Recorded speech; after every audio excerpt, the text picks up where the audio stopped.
Hello, my name is Megan Chapman. My candidate number is 0043880011 and this is my presentation for IB Film Studies Standard Level, and today I will be discussing the 2014 Irish drama film Calvary, directed by John Michael McDonagh. The key themes in Calvary are death, anger and religion. McDonagh also directed 2011 Irish comedy film The Guard, which also had Brendan Gleeson for its main character. Both films feature dry comedy, however Calvary's themes are deeper. McDonagh also directed 2003 Australian historical drama film Ned Kelly, which features more similar themes to Calvary than The Guard, such as injustice and religion. This, combined with use of the same actors and returning to darker themes after The Guard, suggests that McDonagh is indicative of his previous work, however it's not consistently identical in all of his films.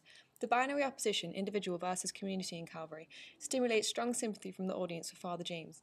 Despite being a thoroughly good-natured individual, he is consistently persecuted for representing the Catholic Church, with which many characters have grievances with.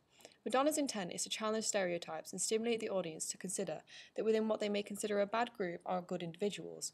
This suggests that the audience of Calvary is an older audience who appreciate its deep message. Todorov's narrative theory of the equilibrium is used in Calvary. The protagonist, Father James, is living a content life. The disequilibrium is where Father James sees a death threat. The new equilibrium is where Father James is killed by Jack and we see a montage of all of the characters continuing life without him. However, Calvary doesn't exactly fit this model because it begins with the disequilibrium, and we are shown the equilibrium after this. Furthermore, we learn that the equilibrium was not content because Father James's religion was corrupt and joining the church contributed to his daughter's attempted suicide. Moreover, the new equilibrium is unsatisfactory due to the death of the protagonist and the continuing misery of different narratives. McDonagh's manipulation of Todorov's narrative theory challenges convention and stimulates the audience to know that they should not follow stigmas. The conventions of Calvary's genre drama are followed successfully. It exhibits real-life situations with realistic characters and settings, helping the audience to connect to each character. This is important to Calvary's narrative because there are a lot of different narratives all tied together by intense social interaction with Father James and the community they all live in. If the audience did not connect with all of the different characters, then they were quickly bored with being introduced to many different storylines. Furthermore, the audience is faced with a form of realization of the unhappy ending, which lays importance to the socio-cultural message of the film to break stigma and stereotypes. If Calvary provided a happy ending, the audience would be satisfied and not made to think about the film's message. Because of Calvary's heavy themes, McDonagh has interlaced it with black comedy to allow the audience moments of light-heartedness, even at the climax of the film. This provides release and allows the audience to enjoy the film as well as grasp its message. Calvary links to the historical event of the mass abuse of children in Ireland's priesthood in the late 1980s, and is a sequel of the stigma, a furious reaction to the abusing priests being moved to other parishes to avoid embarrassment, assisted by senior clergy and few prosecutions being held. This link to a major historical event increases Calvary's historical importance and reinforces that it is for an older audience who can recognise its deep message in the themes of the film. Calvary was produced by three production companies: Reprisal Films, Octagon Films and Protagonist Films. The economic success of Calvary rates it as the most successful Irish movie at the box office in 2014, grossing close to €1.5 million. This shows that despite Calvary's modest budget of $8 million, requirement of three different production companies, it outweighed expected success rates. McDonagh had already established himself to be financially viable due to his previously successful films, however none reached the success of Calvary, showing a massive leap in his work. This could be due to a link to a major historical event, thus boosting the significance of the film. My 5-minute extract is from 26 minutes and 38 seconds to 31 minutes and 38 seconds, and I have chosen this extract because it ties together and is the climax of the narrative and shows us the new equilibrium being reached. The editing in the extract helps convey the emotion and tension between the two characters, keeping the audience tense and focused. The editor of Calvary, Chris Gill, began by using a medium editing pace, which creates the feel of a normal conversation, which shows the previous relationship between the characters and reveals the torment that Jack is under. When the first shot is fired, Gill introduces a rapid change in the pace of the editing in correlation with the action, and Jack's thought process rapidly building up tension in the audience. There is a quickly edited shot of Jack flinching, showing his good side, yet his next shot is him looking angry again, which gets more screen time, therefore the audience sees his angry side is dominating his good side. Gill slows down the pace when we get to just before the last shot, so that the audience has more time to focus on the facial expressions of the characters, thus allowing the audience to connect with them. This makes the audience dread the eventual outcome of the scene and feel more uncomfortable. The movement of the gun and the shot being fired with the blood coming from Father James's head are repeated twice from opposite angles. The first time the gun moves to his head is in real time and the second is in slow motion. This repetition symbolises Jack's two minds on his decision and pains the audience even more to see the tragic ending. The pace of each shot in the montage is the same the whole way through, therefore each character is given the same amount of screen time to show how their lives are continuing without Father James and shows their equal importance. This makes the audience feel sorry for his failure in trying to improve their lives in the last week of his and makes the audience feel sorry for him even more. The camera angles and types of shots in this scene help dramatise the narrative and provide significant symbolic features. For example, there is a low-angle shot of Father James's body, which is reversed to the back of his left hand, so the audience can see his cut palms, which symbolises Christ on the cross in Calvary and represents his persecution of individual versus community, further linking the film to historical events and the theme of religion. The use of shot-reverse shots creates the feel of a normal conversation. However, as it develops, Larry Smith, the cinematographer, adds a long shot looking at Jack, which represents Jack's unstable mind. For example, when he is shouting, then when he stops, he is returned to a shot-reverse shot. Smith's use of angles increases the symbolic nature of the scene.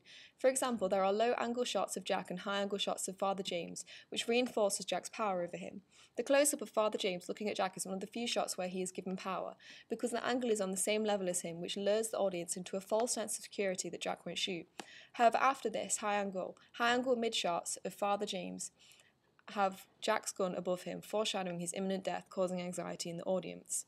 The montage tracks through each storyline and uses mid-shots to give an overall appearance of each narrative. This allows space for the character to set the scene and convey information quickly. The music in Calvary sets the scene and provides strong audience emotions. Beginning the scene with just the diegetic sound of the waves makes the sound correlate with the normal conversational editing and camera work. The vocabulary of this scene incorporates subtleties that an older audience can appreciate. For example, Jack uses his explanation of the ending of Moby Dick to represent his own life. The whale represents religion and his attacker, and Ishmael represents Jack. He is the only survivor of the rapes and the other children died. The humorous tones of the conversation made the audience nervous about the outcome. This is emphasised when Jack becomes angry and uses stronger vocabulary such as fucking, which makes the audience recognise the shift to a more unstable situation as there were no swear words previously in the conversation. Then Jack apologising for shoving his wife suggests that he still respects Father James, which gives the audience hope that his good-natured side will win and shows the fluctuation in the mood of the scene. When Jack repeats the word "yeah" over Father James, the contrapuntal turn in the conversation symbolises the two minds of Jack and the tension building up inside him, which leads to his sudden decision to shoot Father James. Immediately after the first gunshot, music begins to play, composed by Patrick Cassidy. The music adds importance to the scene by allowing the theme to show both gravities of the situation emerging simultaneously. The Ben Bourbon theme is distinctly darker than when played previously in the film, to show the dark narrative of the end of it. Michael Edwards' piano plays low chords which show the danger of the situation. For example, when Jack points his gun at Peter, a low piano chord is played, which gives a stomach drop feeling. The music in this scene gradually becomes louder, building up to the climax of the second gunshot. The tone of voice used by the characters conveys their emotion. When Father James shouts in desperation, we see a large contrast to his previously controlled voice. Furthermore, when Jack whimpers, "He reminds me of me," we see a large contrast to his previously loud, angry voice. The music during the montage turns to a soft, yet sad piano melody, which plays a louder embellishment when each character is shown, to focus the audience and place depth on each shot and its contribution to the new equilibrium. The mise en scène sets the mood and symbolic nature of the scene. It begins on the beach, which represents the place where Jesus was crucified, just like Father James will be crucified, and reveals that the film has been foreshadowing Father James's death throughout the whole film with clips of the beach. The pathetic fallacy of the dark sky represents the dark nature of the scene, yet there is sunlight creeping through, which shows the innocence taken from Jack and Father James's saint-like persona. The two characters are contrasting in looks. Father James is wearing all black, making him ironically represent the evil side of religion despite his hero role in the narrative, and Jack is wearing white, representing innocence despite the fact that he is about to commit murder. This emphasises the message of good individuals in stigmatised groups. However, both men have messy hair representing their friendship. The dominant visuals are potent in the narrative and its symbolic nature. For example, Father James's cut hand represents his persecution throughout the whole film.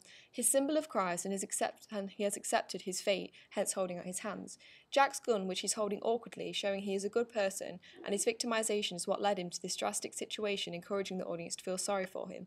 Furthermore, Jack's gun is used in shots of Father James after the first gunshot. It is always above his face, threatening him and foreshadowing his imminent death. The sea is also used. The tide is getting closer, just like Father James's death. Moreover, this shot forces viewers to recognise the proximity between the two men, the awkward space waiting to be filled that a normal conversation wouldn't have. The spray of blood onto the beach and the blood on Jack's shirt symbolise the tainted innocence of the rape victims, and that Jack is actually a good person under his new title of murderer, just like Father James is a good priest, thus strengthening the message of the film. Each shot of the characters in the montage shows the new equilibrium. However, they are short, and therefore the dominant visuals in each shot are vital to explaining each narrative.